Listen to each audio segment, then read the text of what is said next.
Hey, what's up? I'm Angela. I'm here with Hollyn. We're hanging out. I don't even know where we are. This is Beaumont, Texas, I believe. Yeah, it's in the middle of the cornfields, middle of nowhere. So excited to be hanging out with her. She just dropped her album on Friday, y'all. I'm so hyped about it. I was like hardcore fangirling. It's so good.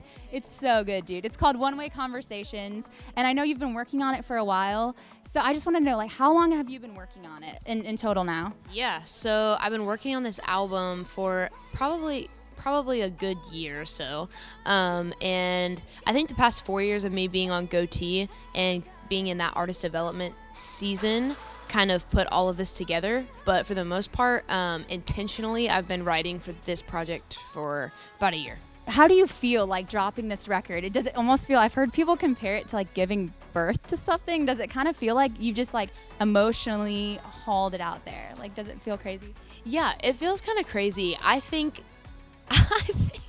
someone told me the other day, they said the exact same thing. They're like, happy birthday. I'm like, yeah, it actually feels like I'm, like putting this object, this piece of art that I've like dwelled and crafted and just kind of made and giving it to the world and just hoping that it does well. And so it's really cool to see people's response. And yeah, it kind of does feel like giving birth to something. I mean, I've never actually given birth to something, so I wouldn't know, but the same sentiment, I guess. Yeah, emotionally giving birth, I suppose. Yeah. And I was just talking to your manager, Elizabeth, and she said it was like number 3 on iTunes, or like quickly shot up the charts. I was like, what? That's insane. No, it was so crazy. So I think like the highest it got was number 2 actually on iTunes, like overall. And then we have like placements like on the main page of iTunes, like just chilling there. So it was absolutely crazy. It's like in Can't Live Without by the Grace of God is like climbing the chart. It's like crazy. It's insane. So I can tell on this album you were processing through a lot. You were learning a lot of lessons over the past year. So what would you say is the biggest lesson that you learned, and how did that influence the album?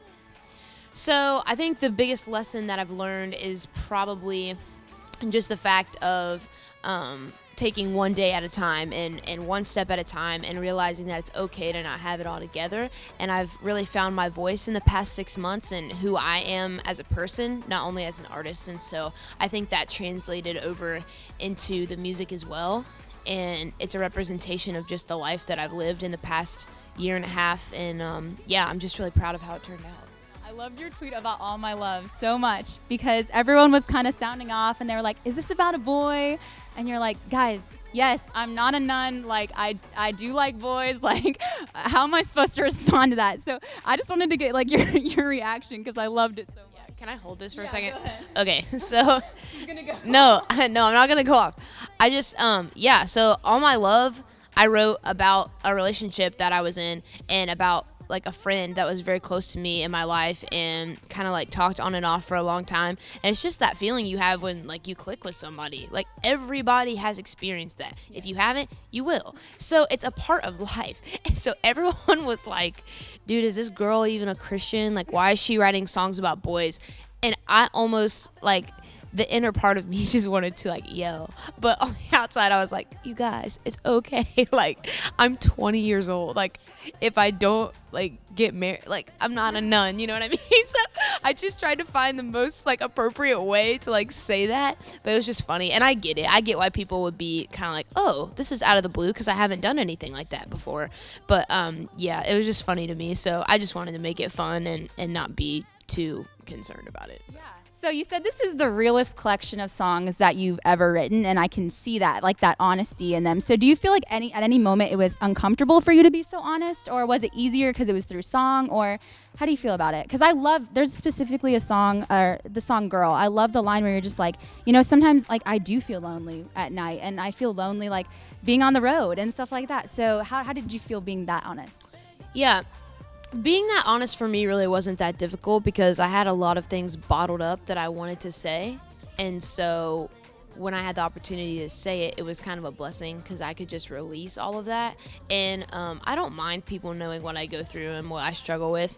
I do like to keep some things to myself, but I feel like music is a way to relate with people, and the more you can relate, the better, without showing all of your cards, but just being open and honest about what you're going through.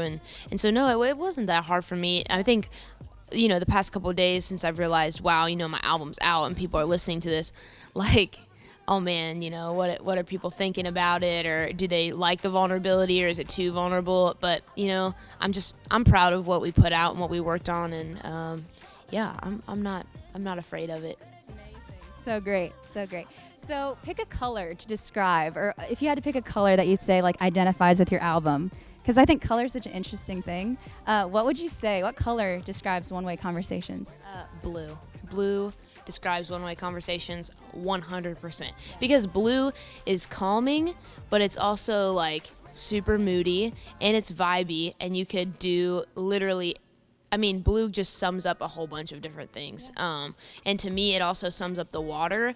And when I see blue, I immediately think of the ocean, and I am totally addicted to water. Like, if I could live by the beach and like never leave, I totally would. And so while I was writing this record, I kind of wanted it to be kind of like a wave just like washing over you, like as you heard every song. And some of them, are very like California inspired, like the sound of it, like the vibe, the feeling you get.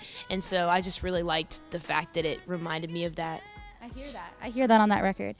So I know All My Love is one of your favorite songs, right? So is it, and why? Why is it your favorite? All My Love is one of my favorites. I wrote it with one of my really good friends, Cole Wallowak, and he's on Capital Kings. Yeah, he's one of the guys in Capital Kings. So he's an amazing producer, and he helped me out so much on that song. And we just got together and started writing it. And I just feel like it was one of those where, I don't know, I could actually see myself doing like something that was actually pop. And when I heard that back, I was like, dude, this is something that I really want to do, and I love that sound, and I've always wanted to do a song like that. And when we were working on it, I was like, yes, it was one of the first songs where I was like, yes, I want this on the album. And then all the songs kind of started falling into place. And so I just really loved writing that and writing it with him, because he's so awesome, and he's like a brother to me. So it was really fun. He has like carried on Capital Kings by himself, correct? Yeah. Pretty much. And now he's insane. I've never heard his last name, probably for that reason. He's always been referred to as Cole. Yeah. So that makes so much sense. He's incredible. Yeah, him and Dylan are awesome, and Dylan has an incredible voice. So I thought about these songs live. I'm sure you've thought about them live as well, and how it looked over the live set, what you're doing today. How do you feel about touring, and is there any do you have any aspirations, people that you really want to tour with, or is there something in the works but you probably can't say? I was figuring you probably couldn't say, but I thought I'd ask anyway. Yeah, of course. Touring for me, it's honestly kind of weird right now, because I don't really know where I'm going or what I'm really being like thrown into right now. But I know that this album definitely calls for something that's a little abnormal than what I'm normally doing, and that's being on stage here at a Christian concert with Tobymac and artists like Mandisa and Matt Maher, and amazing talent. But on the other side, being a pop record, it also makes sense to tour theaters and clubs and do that kind of thing. And so this fall, I'm really keeping an open mind. I'm booked up until the summer, but this fall, I'm talking to my team. We're trying to put something really cool together, and then we have some offers from different people, but we're just trying to sort through what that looks like. And I would love to tour with someone like 21 Pilots, or like John Bellion, or like some awesome like hip-hop rapper, like artist, or something that's just vibey and cool, and that like people my age really love. And I feel like it would tie in well together with the sound of the album too. And so I'm just kind of like crossing my fingers, and I'm gonna work for it, but I'm also excited to see like what comes.